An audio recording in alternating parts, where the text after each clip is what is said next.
जय हिंद दोस्तों। एग्ज़ाम की पॉइंट में एक बार फिर से आप सभी का स्वागत है। दोस्तों आज के इस वीडियो में हम बात करेंगे वंशागति के आणविक आधार चैप्टर से रिलेटिव जो भी एमसीक्यू होंगे, जिसके अंतर्गत हम डीएनए, आरएनए, जीन, गुणसूत्र, इनसे संबंधित जो भी पिछले परीक्षाओं में आए हुए इम्पोर्टेंट क्वेश्चन है उनको कवर करेंगे। तो देखते हैं आज का जो पहला क्वेश्चन है, न्यूक्लिक अम्ल की खोज किसने की थी। दोस्तों जो न्यूक्लिक अम्ल की खोज की थी वो की थी किसने? फ्रेडरिक मिक्सचर ने की थी। किसने की थी? फ्रेडरिक मिक्सचर ने न्यूक्लिक अम्ल की खोज की थी। और अगर पूछे न्यूक्लिक अम्ल का नामकरण किसने किया था तो वो अल्टमान ने क्या किया था? न्यूक्लिक अम्ल का नामकरण किया था। किसने? अल्टमान ने किया था। ठीक है, न्यूक्लिक अम्ल की खोज फ्रेडरिक मिक्सचर ने की थी और न्यूक्लिक अम्ल का जो नामकरण था वो अल्टमान ने किया था। जोहानसन ने क्या किया था? जीन शब्द का प्रयोग किया था, जिन्हें पहले क्या कहा था? कॉरेंस ने कारक शब्द कहा था। ठीक है, इनके लिए जोहानसन और स्टोर्सबर्ग ने क्या किया था? गुणसूत्र की खोज की थी। अगला क्वेश्चन, न्यूक्लियोटाइड में सम्मिलित होते हैं। दोस्तों जो न्यूक्लियोटाइड में सम्मिलित होते हैं उनमें क्या होते हैं? नाइट्रोजन क्षार होते हैं, पेंटोज शर्करा होती है और फास्फोरिक अम्ल सम्मिलित होते हैं। ठीक है, क्या होते हैं? नाइट्रोजन क्षार, पेंटोज शर्करा और फास्फोरिक अम्ल मिलकर के क्या करते हैं? न्यूक्लियोटाइडों का निर्माण करते हैं। ठीक है, अगला क्वेश्चन, डीएनए में न्यूक्लियोटाइड जुड़े होते हैं। दोस्तों जो डीएनए होता है, डीएनए में जो न्यूक्लियोटाइड जुड़े होते हैं किससे जुड़े होते हैं? तो हाइड्रोजन बंधुओं से जुड़े हुए रहते हैं। डीएनए में न्यूक्लियोटाइड किससे जुड़े रहते हैं? हाइड्रोजन बंधुओं से जुड़े रहते हैं। और जो डीएनए होता है क्या है? किसका बहुलक है? तो डीऑक्सीराइबो न्यूक्लियोटाइड का बहुलक है। ठीक है, और यही डीऑक्सीराइबो न्यूक्लियोटाइड की दो श्रृंखलाएँ जुड़ करके क्या होते हैं? डीएनए का निर्माण करती हैं। अगला क्वेश्चन, मनुष्य में के अगुणित डीएनए में क्षार युग्म होते हैं। दोस्तों जो मनुष्य के अगुणित डीएनए होता है उसमें क्षार युग्म कितने होते हैं? तो 3.3 × 10⁹ होते हैं। देखो ये चारों क्वेश्चन पिछले टाइम पे आए हुए हैं। ये चीज़ याद रखो, जो जीवाणु भोजी है थीटा × 174 जो है उसमें अगर क्षार युग्मों की संख्या पूछे तो 5386 होती है। जीवाणु भोजी लैम्ब्डा में क्या होती है? क्षार युग्मों की संख्या पूछे तो 48502 होती है। स्टीरा कोलाई में क्षार युग्मों की संख्या पूछे तो 4.6 × 10⁻6 होती है और मनुष्य में पूछे तो 3 × 10⁹ होती है। ये चारों क्वेश्चन पूछे गए हैं। अगला क्वेश्चन, वीडियो को लाइक और शेयर कर दो यार।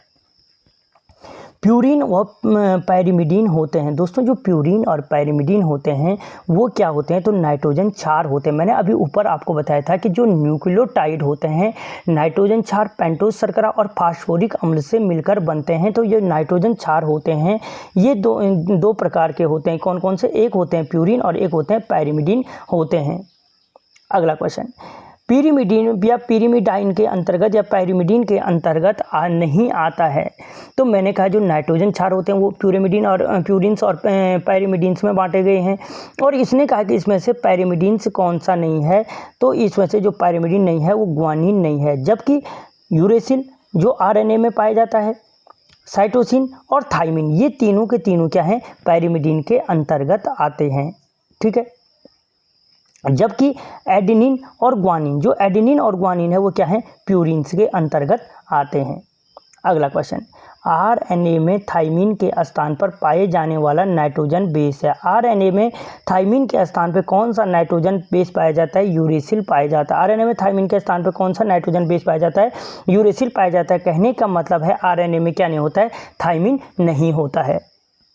अगला क्वेश्चन, डीएनए का द्विकुंडली मॉडल किसने प्रतिपादित किया था? दोस्तों जो डीएनए का द्विकुंडली मॉडल था वो वॉटसन और क्रिक ने दिया था। किसने दिया था? वॉटसन और क्रिक ने डीएनए का द्विकुंडली मॉडल दिया था। और कब दिया था? तो 1953 में दिया था। कई बार इसका टाइम पूछा गया है।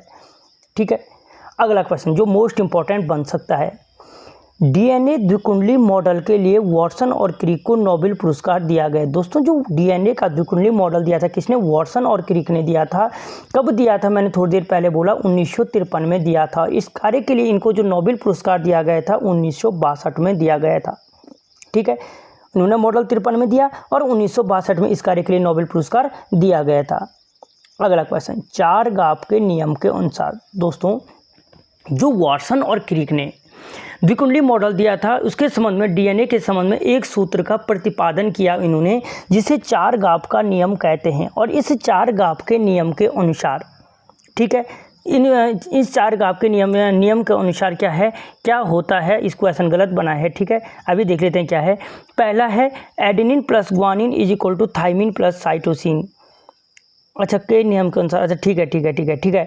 चार गाप के नियम के अनुसार क्या होता है, एडेनिन प्लस ग्वानिन बराबर थाइमिन प्लस साइटोसिन होता है। यानी जो एडेनिन और ग्वानिन का योग होगा वो किसके बराबर होता है, थाइमिन और साइटोसिन के योग के बराबर होता है। ये चार गाप के नियम का पहली बात इसने अपने सूत्र में कही थी कि प्यूरिन बराबर पिरामिडिन होता है। अभी मैंने आगे कहा था एडेनिन और ग्वानिन प्यूरिन होते हैं और थाइमिन और साइटोसिन क्या होता है, पिरामिडिन होते हैं। आरएनए में थाइमिन के स्थान पे क्या होता है, यूरेसिल होता है। तो चार गाप का नियम के अनुसार पहली चीज आती है कि प्यूरिन क्या होते हैं, पिरामिडिन के बराबर होते हैं। दूसरा है चार गाप के नियम के अनुसार अगला क्वेश्चन होता है, तो इसने कहा था कि जो क्या होता है एडेनिन थाइमिन के और ग्वानिन साइटोसिन के बराबर होता है। पहली बार उसने क्या कहा था, एडेनिन प्लस क्या कहा था, ग्वानिन जो होता है वो थाइमिन प्लस साइटोसिन के बराबर होता है, यानी प्यूरिन बराबर पिरामिडिन होता है। दूसरा उसने कहा जो एडेनिन और थाइमिन, एडेनिन बराबर क्या होता है, थाइमिन होता है, यानी एडेनिन जितनी मात्रा एडेनिन की होगी थाइमिन की मात्रा भी उतनी होगी, और जितनी ग्वानिन की होगी उतनी ही क्या होगी, साइटोसिन की भी होगी, ठीक है। लेकिन इसमें एक चीज़ उसने कहा था कि जैसे जो पहली चीज़ कही थी उसने कि प्यूरिन पिरामिडिन के बराबर होता है, दूसरे में उसने कहा एडेनिन थाइमिन के बराबर होगा, लेकिन एडेनिन प्लस थाइमिन बराबर ग्वानिन प्लस साइटोसिन, ठीक है। ये जरूरी नहीं है कि ये बराबर हो, इज नॉट इक्वल टू, यानी adenine plus thymine is not equal to guanine plus cytosine, ये भी नहीं है कि नहीं हो सकता है, हो भी सकता है और नहीं भी हो सकता है। तो तीन चीज़ें इसने कहा था, प्यूरिन बराबर पिरामिडिन होते हैं, एडेनिन बराबर थाइमिन और ग्वानिन बराबर साइटोसिन होते हैं, जबकि adenine plus thymine is not equal to guanine plus cytosine. अगला क्वेश्चन, डीएनए के एडेनिन व थाइमिन के मध्य हाइड्रोजन बंधों की संख्या होती है। दोस्तों जो एडेनिन के साथ जुड़ा होता है वो कौन सा जुड़ा होता है, थाइमिन पैरिमिडिन जुड़ा होता है, ठीक है। और एडेनिन और थाइमिन के मध्य क्या होते हैं, हाइड्रोजन बंधों की संख्या 2 होती है, जबकि ग्वानिन प्लस साइटोसिन के मध्य हाइड्रोजन बंधों की संख्या 3 होती है। अगला क्वेश्चन, डीएनए श्रृंखला की प्रत्येक घुमाव में 4 युग्मकों की संख्या होती है। जो डीएनए का घुमाव होता है और प्रत्येक घुमाव में कितने 4 युग्मक होते हैं, युग्मकों की संख्या होती है वो होती है 10 होती है। अगला क्वेश्चन, स्तनधारी कोशिका में द्विकुंडली डीएनए की लंबाई होती है। जो स्तनधारी कोशिकाएं होती हैं उनमें द्विकुंडली डीएनए की जो लंबाई होती है 2.2 मीटर होती है। कितनी होती है, 2.2 मीटर होती है। अगला क्वेश्चन, न्यूक्लियोसोम के संबंध में असत्य है। दोस्तों यहाँ पे न्यूक्लियोसोम के संबंध में असत्य कौन सा है, हिस्टोन प्रोटीन व्यवस्थित होकर 8 अणु इकाई बनाता है। बिल्कुल सही है कि न्यूक्लियोसोम में क्या होता है, हिस्टोन प्रोटीन व्यवस्थित होकर 8 हिस्टोन अणुओं की एक इकाई बनाता है, इसको क्या कहते हैं, हिस्टोन अष्टक कहा जाता है, ठीक है। अगला है, धनात्मक हिस्टोन के चारों तरफ ऋणावेशी डीएनए होता है। ये भी सही है कि धनात्मक यानी हिस्टोन जो प्रोटीन अष्टक बनता है इस पे क्या होता है, पॉजिटिव चार्ज होता है, और इस पे क्या होता है, डीएनए पे नेगेटिव चार्ज होता है। इस धनात्मक हिस्टोन के चारों तरफ क्या होता है, ऋणात्मक डीएनए जुड़ा हुआ होता है, सटा हुआ होता है। इसी को क्या कहते हैं, न्यूक्लियोसोम कहा जाता है, ठीक है। यानी जो 8 अष्टक वाले हिस्टोन प्रोटीन के चारों तरफ ऋणावेशी डीएनए होता है इसको क्या कहते हैं, न्यूक्लियोसोम कहा जाता है। अगला है, ऋणावेशित हिस्टोन के चारों तरफ, ये गलत हो जाएगा क्योंकि अभी मैंने कहा हिस्टोन प्रोटीन पे क्या होता है, धनात्मक चार्ज होता है। अगला क्वेश्चन, 2 डीएनए खंडों को जोड़ने वाला डीएनए एंजाइम है तो क्या है, लाइगेज एंजाइम है। कौन सा एंजाइम है, लाइगेज एंजाइम है। अगला क्वेश्चन, कृत्रिम डीएनए संश्लेषण के लिए नोबेल पुरस्कार दिया गया था। दोस्तों जो कृत्रिम डीएनए संश्लेषण के लिए क्या दिया गया था, नोबेल पुरस्कार दिया गया था, वो खुराना और कौन वर्ग को दिया गया था। किसको दिया गया था, खुराना और कौन वर्ग को दिया गया था कृत्रिम डीएनए संश्लेषण के लिए, और कब दिया गया था, तो 1959 में दिया गया था, जबकि वॉटसन और क्रिक को कब दिया, 1962 में दिया गया था। कोई बार पूछे गए क्वेश्चन है अगले बार। अगला क्वेश्चन, दक्षिणावर्त डीएनए कहलाता है। दोस्तों जो दक्षिणावर्त डीएनए कहलाता है वो बीडीएनए कहलाता है, दक्षिणावर्त डीएनए कहलाता है। जहाँ पे पानी की सांद्रता अधिक होती है और सोडियम आयन की सांद्रता कम पाई जाती है वहाँ पे क्या होता है, ये बीडीएनए पाया जाता है, ठीक है। और अगर इसका व्यास पूछे तो 20 एंगस्ट्रॉम बीडीएनए का व्यास होता है। अगला क्वेश्चन, जेड डीएनए का व्यास होता है, जो जेड डीएनए का व्यास होता है वो 18.4 एंगस्ट्रॉन होता है, 18.4 एंगस्ट्रॉन होता है, जबकि बी डीएनए का मैंने बताया 20 एंगस्ट्रॉन इसका व्यास होता है। और जेड डीएनए की जो हेलिक्स की लंबाई होती है वो 45.6 होती है। इसी को क्या कहते हैं, वामावर्त डीएनए भी कहा जाता है। अगला क्वेश्चन, उच्च पौधों में डीएनए की खोज की थी। दोस्तों जो उच्च पौधों में डीएनए की खोज की थी वो किसने की थी, तो मैकलिंटॉफ ने की थी। किसने की थी, मैकलिंटॉफ ने उच्च पौधों में डीएनए की खोज की थी। अगला क्वेश्चन, डीएनए कोडिंग अनुक्रम कहलाता है, एक्सॉन कहलाता है। डीएनए कोडिंग अनुक्रम एक्सॉन कहलाता है और नॉन कोडिंग अनुक्रम इंट्रॉन कहलाता है। नॉन कोडिंग अनुक्रम क्या कहलाता है, क्या कहलाता है, इंट्रॉन कहलाता है। और नॉन कोडिंग को निकालने की क्रिया क्या कहलाती है, स्प्लाइसिंग कहलाती है। समझ गए, कोडिंग अनुक्रम एक्सॉन, नॉन कोडिंग इंट्रॉन और नॉन कोडिंग को हटाने की क्रिया स्प्लाइसिंग के नाम से जानी जाती है। एक एक क्वेश्चन में 3-3, 4-4 क्वेश्चन है। अगला क्वेश्चन, प्रारंभिक कोडोन कहलाता है। दोस्तों जो प्रारंभिक कोडोन होता है, प्रारंभिक कोडोन के नाम से किसे जाना जाता है, तो AUG को क्या कहा जाता है, प्रारंभिक कोडोन कहा जाता है। AUG को क्या कहा जाता है, प्रारंभिक कोडोन कहा जाता है। ठीक है, प्रारंभिक कोडोन किसको कहा जाता है, AUG को कहा जाता है। और आनुवंशिक कोड किस RNA पे पाए जाते हैं, जब मैंने RNA पढ़ाया था मैसेंजर RNA पे पाया जाता है। ये अगर डीपली देखना है तो वीडियो के डिस्क्रिप्शन में आपको लिंक मिल जाएगा, प्ले स्टोर में सारी वीडियो बने हुए हैं। अगला क्वेश्चन, रिवर्स ट्रांसक्रिप्शन की खोज किसने की थी, तो रिवर्स ट्रांसक्रिप्शन की खोज की थी बाल्टीमोर ने, यानी टॉमिन और बाल्टीमोर ने क्या की थी, रिवर्स ट्रांसक्रिप्शन की खोज की थी।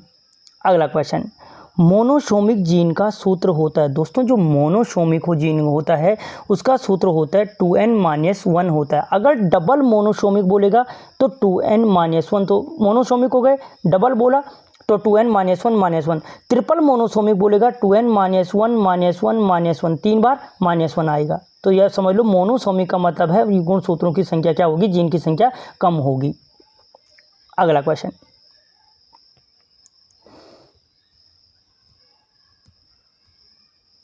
डबल ट्राइसोमिक जीन का सूत्र होता है। दोस्तों जो ट्राइसोमिक होता है इनमें गुणसूत्र, ट्राइसोमिक में क्या होते हैं, प्लस होते हैं, मोनोसोमिक में माइनस होते हैं। बस इतना याद रखो, ट्राइसोमिक बोला तो यानी मोनोसोमिक 2n-1 था, ये क्या हो जाएगा 2n+1 हो जाएगा। ठीक है, ट्राइसोमिक में। अब डबल ट्राइसोमिक बोला है तो 2n+1 हो जाएगा। ट्रिपल ट्राइसोमिक बोलेगा 2n+1+1+1 हो जाएगा। तो यानी डबल ट्राइसोमिक में क्या हो जाएगा 2n+1+1 हो जाएगा। अगला क्वेश्चन, डबल ट्रेटासोमिक जीन का सूत्र है। दोस्तों जो ट्रेटासोमिक बोलेगा तो देखो मोनोसोमिक में माइनस, ट्राइसोमिक में प्लस, ट्रेटासोमिक में क्या होगा 2n+2 ट्रेटासोमिक। और ये क्या बोला, डबल ट्रेटासोमिक बोला है तो 1+2 और जोड़ दो। अगर ट्रिपल ट्रेटासोमिक बोलेगा 1+2 और कर दो। तो इसमें क्या पूछा, डबल ट्रेटासोमिक तो 2n+2+2 हो जाएगा। ठीक है, अगला क्वेश्चन, नलीसोमिक जीन का सूत्र है। दोस्तों जो नलीसोमिक जीन का सूत्र है, नल यानी होते नहीं है, तो इसमें क्या होता है 2n-2 होता है। तो क्या कहाँ पे है 2n-2 होते हैं। डबल नलीसोमिक -2। तो इस प्रकार से क्या होते हैं, मोनोसोमिक, ट्राइसोमिक, ट्रेटासोमिक और नलीसोमिक होते हैं। अगला क्वेश्चन, मानव जीनोम परियोजना की जीवन हो रखा है। मानव जीनोम परियोजना की शुरुआत कब की गई थी। दोस्तों जो मानव जीनोम परियोजना की शुरुआत की गई थी 1990 में की गई थी और इसे HGP प्रणाली कहते हैं, यानी ह्यूमन जीनोम सीक्वेंसिंग क्या कहते हैं, ह्यूमन जीनोम सीक्वेंसिंग क्या था, कॉन्सोर्टियम कहा जाता है। ह्यूमन जीनोम सीक्वेंसिंग कॉन्सोर्टियम कहते हैं इसे इंटरनेशनल HGP प्रणाली 1990 में जिसकी शुरुआत हुई थी। अगला क्वेश्चन, मानव जीनोम परियोजना का अध्ययन कहलाता है। तो जो मानव जीनोम परियोजना का अध्ययन है इसे कहते हैं बायो इन्फॉर्मेटिक्स कहते हैं। बायो इन्फॉर्मेटिक्स के नाम से जाना जाता है। मानव जीनोम परियोजना को क्या कहते हैं, बायो इन्फॉर्मेटिक्स कहा जाता है। अगला क्वेश्चन, डीएनए अनुक्रम में विभिन्नता का पता लगाना कहलाता है, डिपोटेटिव डीएनए कहलाता है। सूत्र की खोज की थी, तो दोस्तों जो गुणसूत्र की खोज की थी वो की थी स्टोर्सबर्ग ने की थी। किसने की थी, गुणसूत्र की खोज स्टोर्सबर्ग ने की थी। और अगर पूछे इसका नामकरण किसने किया, तो गुणसूत्र का जो नामकरण किया था वो वॉल्डेयर ने किया था। खोज की थी स्टोर्सबर्ग ने और नामकरण किया था वॉल्डेयर ने, इसका नामकरण किया था। अगला क्वेश्चन, क्रोमेटिन में हिस्टोन प्रोटीन के साथ मोतियों के समान गोल रचना पाई जाती है जिसे कहते हैं। दोस्तों जो क्रोमेटिन होता है, जो केंद्रक होता है, केंद्रक में क्रोमेटिन जाल होते हैं, इसमें हिस्टोन प्रोटीन पाया जाता है। हिस्टोन प्रोटीन के साथ मोतियों के समान गोल रचना पाई जाती है। ये गोल रचना क्या कहलाती है? ये क्रोमोमियर्स कहलाती है। क्या कहलाती है? क्रोमोमियर्स के नाम से जानी जाती है। ठीक है, अगला क्वेश्चन, क्रोमेटिन में द्विगुणन के पश्चात बनते हैं। दोस्तों जो क्रोमेटिन होता है उसमें द्विगुणन के पश्चात बनते हैं, क्या बनते हैं? तो 2 क्रोमोनिमेटा बनते हैं। यानी जो क्रोमेटिन होता है उसमें क्रोमोनिमेटा की संख्या कितनी होती है? तो एक में क्रोमेटिन में तो 2 क्रोमोनिमेटा पाए जाते हैं। ठीक है, अगला क्वेश्चन, दोनों क्रोमोनिमेटा के जुड़ने का स्थान कहलाता है। दोस्तों जहाँ पे दोनों क्रोमोनिमेटा जुड़ते हैं वो स्थान सेंट्रोमियर कहलाता है। किस नाम से जाना जाता है? सेंट्रोमियर कहलाता है कि ये सेंट्रोमियर क्या करता है? दोनों क्रोमोनिमेटा को आपस में जोड़ने का कार्य करता है।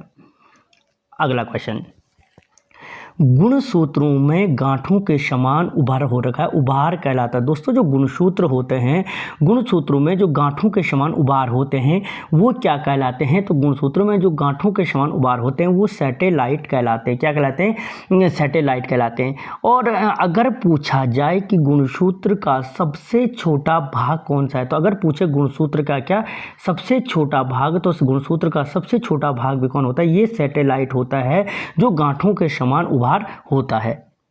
अगला क्वेश्चन, गुणसूत्र का अंतिम छोर कहलाता है। दोस्तों जो गुणसूत्र का अंतिम छोर होता है वो किस नाम से जाना जाता है? तो वो टीलोमियर के नाम से जाना जाता है। टेल में होता है, अंतिम छोर होता है तो क्या कहलाता है? टीलोमियर कहलाता है। ठीक है, अंतिम छोर गुणसूत्र का क्या कहलाता है? टीलोमियर कहलाता है। गांठों के समान भाग सैटेलाइट कहलाता है। ठीक है, अगला क्वेश्चन, मानव जीनोम में ऑटोसोम की संख्या होती है। दोस्तों जो मानव जीनोम होते हैं, मानव जीनोम में देखो तुमने 23 जोड़े गुणसूत्र होते हैं। 23 जोड़े में से क्या होते हैं? 22 जोड़े एक समान होते हैं और जो 23वीं जोड़ी होती है वो क्या होती है? अलग होती है। जो 22 जोड़े होते हैं ये कहलाते हैं ऑटोसोम। ऑटोसोम 22 जोड़ी, तो 22 जोड़ी यानी 44 गुणसूत्र ऑटोसोम होते हैं। और जो 23वीं जोड़ी अलग होती है, एक जोड़ी यानी 2 जो अलग होते हैं वो एलोसोम कहलाते हैं। एलोसोम, तो यहाँ पे ऑटोसोम पूछा था तो 44 हो गए, और अगर एलोसोम पूछता तो 2 क्या होंगे की संख्या 2 पाई जाती है। जो 22 जोड़े पाए जाते हैं वो सोमेटिक सेल में पाए जाते हैं और जो 23वीं जोड़ी पाई जाती है वो गैमेटिक सेल में पहले पाई जाती है। ठीक है, इस चीज़ को, फिगर को याद रखना। अगला क्वेश्चन, एक्स गुणसूत्र की खोज की थी। दोस्तों जो एक्स गुणसूत्र की खोज की थी वो एक्स गुणसूत्र की खोज किसने की थी? हैनिंग ने की थी। किसने की थी? हैनिंग ने एक्स गुणसूत्र की खोज की थी। यदि पूछे कि वाई गुणसूत्र की खोज किसने की थी तो स्टेवेंस ने क्या की थी? ये वाई गुणसूत्र की खोज की थी। और एक्स गुणसूत्र की खोज किसने की थी? हैनिंग ने की थी। ठीक है, मोस्ट इंपॉर्टेंट क्वेश्चन है। एक्स गुणसूत्र की खोज हैनिंग ने और वाई गुणसूत्र की खोज स्टेवेंस ने की थी। अगला क्वेश्चन, जब सेंट्रोमियर गुणसूत्र के किनारे पर हो तो यह स्थिति कहलाती है। ठीक है, तो दोस्तों एक चीज़ यहाँ पे याद रखना, मैंने कहा कि एक्स गुणसूत्र की खोज हैनिंग ने और वाई गुणसूत्र की स्टेवेंस ने, लेकिन वाई गुणसूत्र में वहाँ पे एक चीज़ याद रखना, जो गुणसूत्र वाई गुणसूत्र पाए जाने वाले जो जीन पाए जाते हैं वो हॉलैंड्रिक जीन कहलाते हैं। क्या कहलाते हैं? हॉलैंड्रिक जीन, मोस्ट इंपॉर्टेंट है। जब सेंट्रोमियर गुणसूत्र के किनारे पर स्थित हो तो कहलाता है। मैंने कहा था जो गुणसूत्र होता है क्या होता है? 2 क्रोमोनिमेटा जिस स्थान पे जुड़ते हैं वो सेंट्रोमियर कहलाता है। अब जो ये सेंट्रोमियर है, इस सेंट्रोमियर की स्थिति के आधार पे अलग अलग प्रकार के गुणसूत्र बनते हैं। अब देखो, पहला है जब गुणसूत्र सेंट्रोमियर गुणसूत्र के किनारे पर हो तो यह स्थिति कहलाती है। ठीक है, तो किनारे पर स्थित होगा तो क्या कहलाएगा? टीलोसेंट्रिक कहलाता है। क्या कहलाता है? टेल में होता है तो टीलोसेंट्रिक कहलाता है। गुणसूत्र के क्या होते हैं? टेल पे होता है तो टीलोसेंट्रिक कहलाते हैं। और इस समय बनने वाला जो गुणसूत्र होगा वो आई आकार का गुणसूत्र, अगर पूछे किस स्थिति में आई आकार का गुणसूत्र पाया जाता है तो टीलोसेंट्रिक में पाया जाता है, जहाँ पे सेंट्रोमियर क्या होता है? टेल में स्थित होता है। अगला क्वेश्चन, एल आकार के गुणसूत्र पाए जाते हैं। दोस्तों जो एल आकार के गुणसूत्र होते हैं, एल आकार भी बोलते हैं, इसी को एस आकार भी बोलते हैं। तो ये स्थिति बनती है कब? एल आकार या एस आकार का जो बनता है वो सब मेटासेंट्रिक में बनता है। मेटासेंट्रिक यहाँ पे है, सब मेटासेंट्रिक में बनता है। एल आकार या एस आकार का जो बनता है सब मेटासेंट्रिक, ये गलत है, सब मेटासेंट्रिक कंडीशन में बनता है। और सब मेटासेंट्रिक कब कहलाता है, ये मैंने डीपली आपको बताया था जब मैंने मियोसिस पढ़ाया था। तो जो सब मेटासेंट्रिक बनता है जब गुणसूत्र क्या होता है, मध्य के समीप स्थित होता है। जब सेंट्रोमियर क्या होता है, जब सेंट्रोमियर मध्य के समीप स्थित होता है तो वो कंडीशन सब मेटासेंट्रिक कहलाती है। जब मध्य में होता है तो मेटासेंट्रिक कहलाती है। ठीक है, तो जो सब मेटासेंट्रिक होती है वहाँ पे क्या बनता है, एल या एस आकार का गुणसूत्र पाया जाता है। अगला क्वेश्चन, जब सेंट्रोमियर गुणसूत्र के मध्य में स्थित हो तो कहलाती है, अभी बोला मैंने मेटासेंट्रिक कहलाती है। देखो, जब मध्य में होगा मेटासेंट्रिक, जब टेल में होगा टीलोसेंट्रिक, जब क्या होगा, सेंट्रोमियर गुणसूत्र के किनारे के समीप होगा तो एक्रोसेंट्रिक, और जब सेंट्रोमियर अब्सेंट होगा तो उसे एसेंट्रिक कहते हैं। देखो, मध्य में मेटासेंट्रिक, टेल में टीलोसेंट्रिक, एक्रोसेंट्रिक हो गए क्या, सेंट्रो गुणसूत्र के किनारे के समीप, और एसेंट्रिक हो गए जब अब्सेंट होता है। अगला क्वेश्चन, जे आकार का गुणसूत्र पाया जाता है। दोस्तों, जो जे आकार का गुणसूत्र पाया जाता है वो एक्रोसेंट्रिक में पाया जाता है। और मैंने एक्रोसेंट्रिक कहा था कि जब सेंट्रोमियर गुणसूत्र के किनारे के समीप होता है तो वो स्थिति एक्रोसेंट्रिक कहलाती है। मेटासेंट्रिक जो होती है मध्य में होता है सेंट्रोमियर, तो वहाँ पे वी आकार का गुणसूत्र बनता है। टीलोसेंट्रिक जो होता है जब टेल में होता है तो वहाँ पे मैंने बोला आई आकार का बनता है। एक्रोसेंट्रिक में हो गए जे आकार का, और एसेंट्रिक होता है जहाँ पे सेंट्रोमियर क्या हो, अब्सेंट होता है, वो कंडीशन एसेंट्रिक के नाम से जानी जाती है। ओके, अगला क्वेश्चन, गुणसूत्र का चित्रात्मक प्रदर्शन कहलाता है। दोस्तों, जो गुणसूत्र का चित्रात्मक प्रदर्शन कहलाता है वो इंडियोग्राम कहलाता है।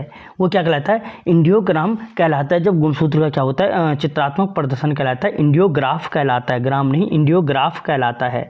ठीक है, इंडियोग्राफ के नाम से जाना जाता है। अगला क्वेश्चन, सेंट्रोमियर का मुख्य कार्य होता है। दोस्तों, जो सेंट्रोमियर होता है, सेंट्रोमियर का मुख्य कार्य क्या होता है, गुणसूत्र को गतिशीलता प्रदान करना होता है। मोस्ट इंपॉर्टेंट फैक्ट है कि सेंट्रोमियर का मुख्य कार्य क्या है, जिस सेंट्रोमियर के आधार पे तुम टीलोसेंट्रिक, एक्रोसेंट्रिक, मेटासेंट्रिक, सब मेटासेंट्रिक, एसेंट्रिक देख लेते, तो इस सेंट्रोमियर आखिर काम क्या करता है, तो ये गुणसूत्रों को गतिशीलता प्रदान करता है। अगला क्वेश्चन, ओकोजीन की खोज की थी। दोस्तों, जो ओकोजीन है, ओकोजीन की खोज बिशप ने की थी। स्टोर्सबर्ग मैंने कहा था कि गुणसूत्र की खोज की थी। वॉल्डेयर मैंने कहा था कि गुणसूत्र का नामकरण किया था। ठीक है, अगला क्वेश्चन, संपूरक जीन के लिए लाक्षणिक द्विसंकरी अनुपात होता है। दोस्तों, जो संपूरक जीन के लिए लाक्षणिक द्विसंकर अनुपात होता है वो 9:7 होता है। कितना होता है, 9:7 होता है। और अगर यदि पूछे कि सेट गुणसूत्र मानव जीनोम के किस पर होते हैं तो 13, 14, 15, 21 और 22वीं जोड़ी पर होते हैं, ये याद रखना मूव। अगला क्वेश्चन, क्रोमोसोम के मानचित्र को पहली बार किसने तैयार किया। तो दोस्तों, जो मैंने कहा था कि गुणसूत्र का चित्रात्मक प्रदर्शन इंडियोग्राफ कहलाता है, और इसके मानचित्र को पहली बार तैयार किसने किया था, तो इसके मानचित्र को, क्रोमोसोम के मानचित्र को जो पहली बार तैयार किया था वो मॉर्गन ने किया था। किसने किया था, मॉर्गन ने किया था। स्टोर्सबर्ग ने खोज की थी, वॉल्डेयर ने नामकरण किया था। और चित्रात्मक प्रदर्शन, मानचित्र प्रदर्शन किसने किया था, मॉर्गन ने किया था। अगला क्वेश्चन, गुणसूत्र का भाग नहीं है। दोस्तों, जो गुणसूत्र का भाग नहीं है इनमें से कौन सा नहीं है, एक्सॉन नहीं है। एक्सॉन और इंट्रॉन, ये मैंने आपको आरएनए वाले टॉपिक में बताया था, जो मैंने वो पढ़ाया था। तो देखो, पॉलिकल, मैट्रिक्स और क्रोमेटिक गुणसूत्र के भाग होते हैं। होता क्या है, ये गुणसूत्र है सिंपल तरीके से। ठीक है, ये इसका हो गया क्या, सेंट्रोमियर, सेंट्रोमियर। इसका जो बाहर का भाग होता है वो होता है पॉलिकल। इसके अंदर का जो ये भाग होता है, द्रव्य होता है, वो मैट्रिक्स कहलाता है। क्या कहलाता है, मैट्रिक्स कहलाता है। ठीक है, और जो गुणसूत्र का आधा भाग है इस सेंट्रोमियर से और यहाँ तक का, वो कहलाता है क्रोमेटिड कहलाता है। समझ गए, बाहरी भाग पॉलिकल, अंदर का मैट्रिक्स, और अर्ध गुणसूत्र कहलाता है क्रोमेटिड होता है। और इसीलिए एक गुणसूत्र क्या होता है, 2 क्रोमोनीमेटा से मिलकर बना होता है। Is that clear. अगला क्वेश्चन, डीएनए के जिस होना था, डीएनए के जिस खंड में आनुवंशिक कोड पाए जाते हैं कहलाता है। दोस्तों, डीएनए के जिस खंड में आनुवंशिक कोड पाए जाते हैं वो क्या कहलाता है, तो उसे जीन के नाम से जाना जाता है। किसके नाम से, जीन के नाम से जाना जाता है। जीन शब्द का सर्वप्रथम प्रयोग किया। दोस्तों इससे पहले मैं बता चुका हूँ कि डीएनए के जिस खंड में आनुवंशिक कोड होते हैं वो क्या कहलाता है, जीन कहलाता है। तो जीन शब्द का सर्वप्रथम प्रयोग किसने किया था, तो जीन शब्द का सर्वप्रथम प्रयोग जोहानसन ने किया था। किसने किया था, जोहानसन ने किया था। स्टोर्सबर्ग मैं पहले बता चुका हूँ जिसने क्या की थी, क्रोमोसोम की या गुणसूत्र की खोज की थी। वर्डेयर ने गुणसूत्र का नामकरण किया था। जीन की खोज जोहानसन ने किया था। और अल्टमान ने माइटोकॉन्ड्रिया वाले टॉपिक को याद करो जब मैंने कोशिका विज्ञान पढ़ाया था। अगला क्वेश्चन, जीन की कार्यात्मक इकाई है। दोस्तों जीन की कार्यात्मक इकाई क्या है, सिस्ट्रॉन जीन की कार्यात्मक इकाई कहलाती है। ठीक है, मोस्ट इंपॉर्टेंट है, जीन की कार्यात्मक इकाई कौन सी है, सिस्ट्रॉन कहलाती है। और दोस्तों यदि पूछे जीन का सबसे बड़ा भाग कौन सा है, तो जीन का जो सबसे बड़ा भाग होता है वो भी ये सिस्ट्रॉन होता है। जीन का सबसे बड़ा भाग बोलो या कार्यात्मक इकाई बोलो, जीन की सिस्ट्रॉन कहलाती है। अगला क्वेश्चन, जीन का सबसे छोटा भाग है। देखो सबसे बड़ा भाग सिस्ट्रॉन है और जो जीन का सबसे छोटा भाग होता है वो न्यूट्रॉन होता है। सिस्ट्रॉन सबसे बड़ा और न्यूट्रॉन क्या होता है, सबसे छोटा भाग होता है। या अगर पूछे जीन के उत्परिवर्तन की इकाई कौन सी है, उत्परिवर्तन की इकाई कौन सी है, तो जीन की जो उत्परिवर्तन की इकाई होती है वो भी न्यूट्रॉन होती है।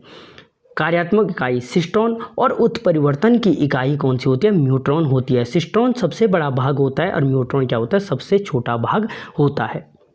अगला क्वेश्चन, जीन की रिकॉम्बिनेशन इकाई है। दोस्तों जो जीन की रिकॉम्बिनेशन इकाई होती है वो कौन सी होती है, तो रिकॉम्बिनेशन इकाई जो होती है वो रेकॉन होती है। कौन सी होती है, रेकॉन होती है। या अगर पूछे जीन के किस भाग में क्रॉसिंग ओवर की प्रक्रिया होती है या क्रॉसिंग की प्रक्रिया होती है, तो जीन की जो क्रॉसिंग की प्रक्रिया होती है वो रेकॉन भाग में होती है। समझ गए, सिस्ट्रॉन सबसे बड़ा, न्यूट्रॉन सबसे छोटा और रेकॉन में क्या होती है, क्रॉसिंग की क्रिया होती है। सिस्ट्रॉन सबसे बड़ा है, कार्यात्मक इकाई है, न्यूट्रॉन में उत्परिवर्तन होता है, रेकॉन में क्रॉसिंग की क्रिया होती है। ये 3 भाग याद रखना और तीनों के ये 6 क्वेश्चन याद रखना। अगला क्वेश्चन, जंपिंग जीन की खोज किस पौधे में की गई थी। दोस्तों जो जंपिंग जीन की खोज की गई थी वो की गई थी मक्के में की गई थी। किसमें, मक्के में। और किसने की थी, तो मैकक्लिंटॉफ ने की थी। किसने, मैकक्लिंटॉफ ने क्या की थी, मैकक्लिंटॉफ ने क्या की थी, इस जंपिंग जीन की खोज की थी मक्के के पौधे में। अगला क्वेश्चन, एक जीन एक एंजाइम का सिद्धांत प्रतिपादित किया था। दोस्तों जो एक जीन और एक एंजाइम का सिद्धांत प्रतिपादित किया था बीडल और टैटम ने प्रतिपादित किया था। जोहानसन ने जीन की खोज की थी।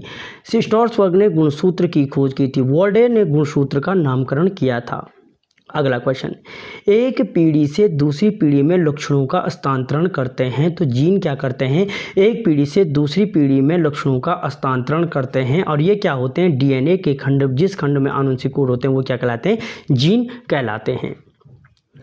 अगला क्वेश्चन, कोशिका द्रव्य में पाए जाने वाले जीन कहलाते हैं। दोस्तों अलग अलग होते हैं, जो कोशिका द्रव्य में पाए जाते हैं वो कहलाते हैं प्लाज्मा जीन। यहाँ पे लिखा नहीं है, प्लाज्मा जीन कहलाते हैं। कोशिका द्रव्य में पाए जाने वाले जीन प्लाज्मा जीन कहलाते हैं। और गुणसूत्र पर पाए जाने वाले जीन जो होते हैं वो जीनोम कहलाते हैं। ठीक है, कोशिका द्रव्य में पाए जाने वाले जीन क्या कहलाते हैं, प्लाज्मा जीन कहलाते हैं। गुणसूत्र पर पाए जाने वाले जीन जीनोम कहलाते हैं। और दोस्तों केंद्रक गुणसूत्रों में पाए जाने वाले जीन क्या कहलाते हैं, प्लास्टोजीन कहलाते हैं। ठीक है, और माइटोकॉन्ड्रिया में पाए जाने वाले जीन कॉन्ड्रोजीन कहलाते हैं। ये चार चीज़ें याद रखना कि जो कोशिका द्रव्य में पाए जाते हैं प्लाज्मा जीन, गुणसूत्र पर पाए जाते हैं जीनोम, केंद्रक द्रव्य में पाए जाते हैं प्लास्टोजीन या प्लास्टोजीन, और माइटोकॉन्ड्रिया में जो पाए जाते हैं कॉन्ड्रोजीन कहलाते हैं। ठीक है, ये 4 जीन याद रखना, मोस्ट इंपॉर्टेंट क्वेश्चन है। अगला क्वेश्चन, एक जीन द्वारा एक से अधिक फेनोटाइप प्रस्तुत करना कहलाता है। जीनोटाइप और फिनोटाइप आगे आएगा।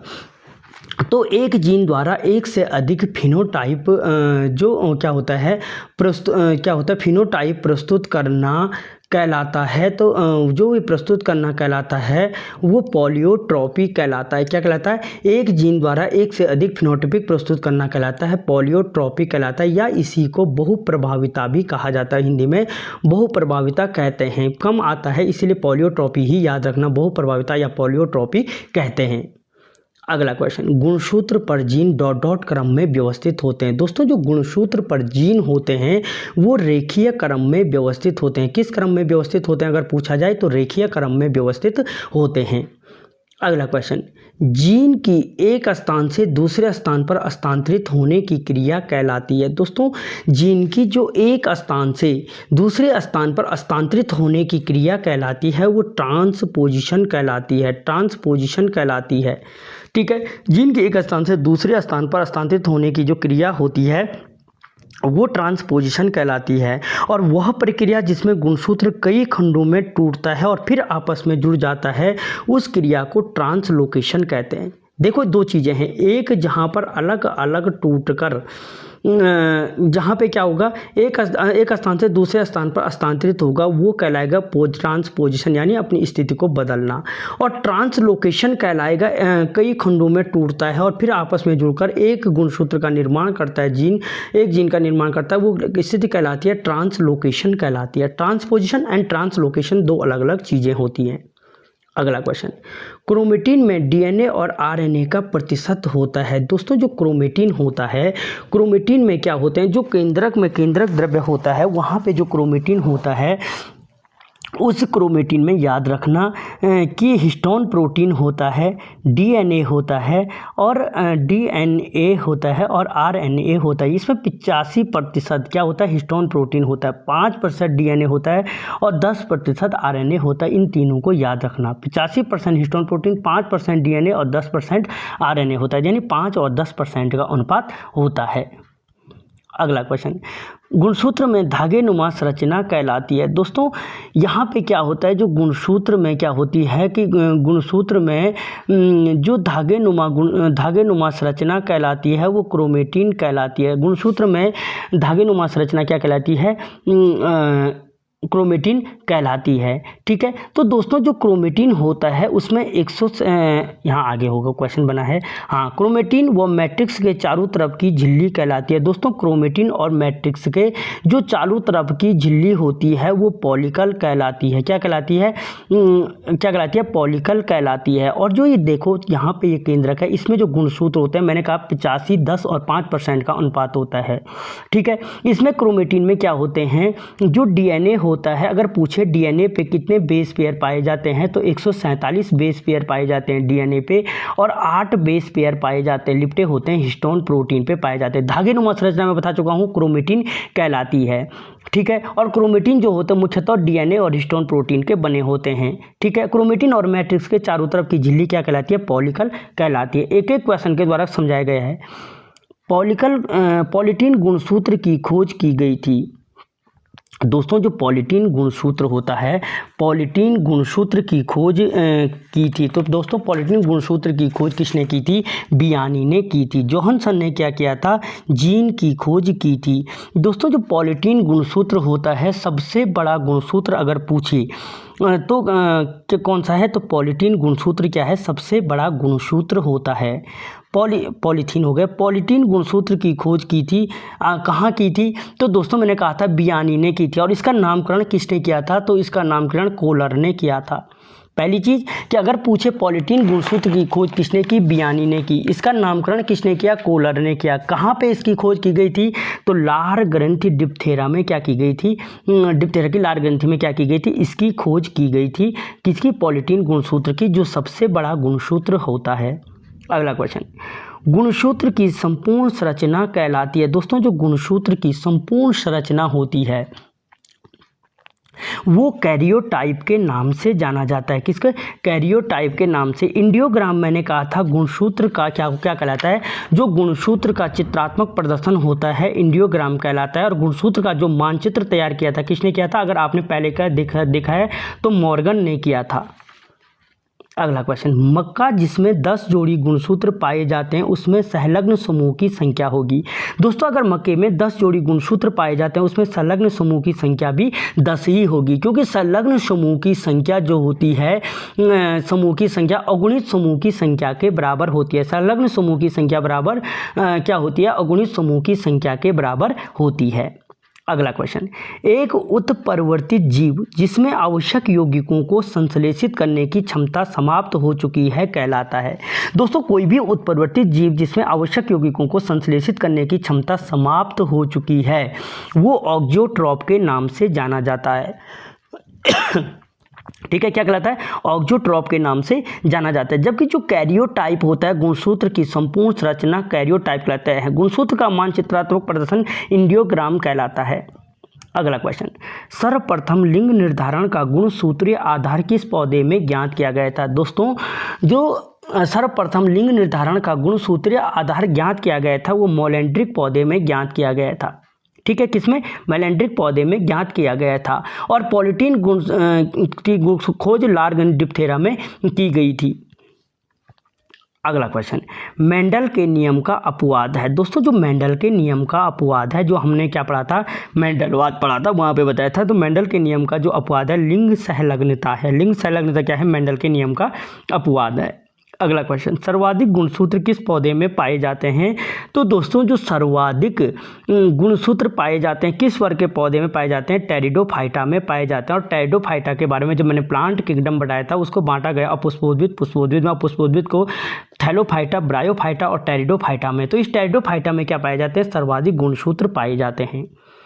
अगला क्वेश्चन, जंतुओं में न्यूनतम गुणसूत्र पाए जाते हैं। दोस्तों, जंतुओं में जो न्यूनतम गुणसूत्र पाए जाते हैं एस्केरिस कहाँ पे है? एस्केरिस मेगालोसिफेला में पाए जाते हैं। और कितना पाए जाते हैं? तो 2 गुणसूत्र पाए जाते हैं। और सर्वाधिक जो जंतु में पाए जाते हैं वो ओलेकैंथा में पाए जाते हैं। और ओलेकैंथा में गुणसूत्रों की संख्या 1600 होती है।